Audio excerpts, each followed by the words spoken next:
প্রতিটি প্রাইমারি স্কুলের প্রধান শিক্ষক নিয়োগ সহ 19 দফা দাবি নিয়ে প্রাথমিক শিক্ষক সংসদের দ্বারস্থ পশ্চিমবঙ্গ তৃণমূল প্রাইমারি শিক্ষক সমিতি। শুক্রবার শিলিগুড়ি কলেজপাড়ার শিলিগুড়ি প্রাইমারি স্কুল কাউন্সিলের দপ্তরে তৃণমূল প্রাইমারি শিক্ষক সংগঠনের পক্ষ থেকে এক স্মারকলিপি তুলে দেওয়া হয়। অবিলম্বে দাবি পূরণ না হলে আগামী দিনে বৃহত্তর আন্দোলনের স্মারকলিপি জমা দেওয়া হবে বলে জানান জেলা সভাপতি বিভাস চক্রবর্তী।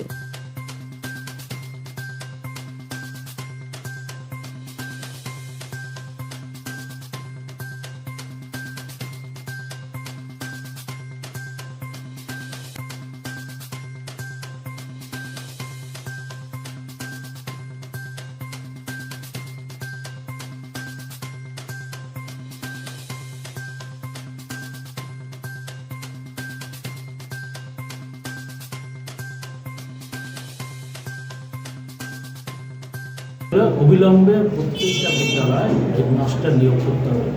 30-এর নিচে যে স্কুলগুলো আছে তাদেরকে বাংলার সাথে হিন্দি ও নেপালি মিডিয়াম বা ইংলিশ মিডিয়াম সংযুক্তিকরণ করতে হবে। তার সাথে সাথে আরও বিভিন্ন সমস্যা আছে যেটা তুলে ধরা হয়েছে।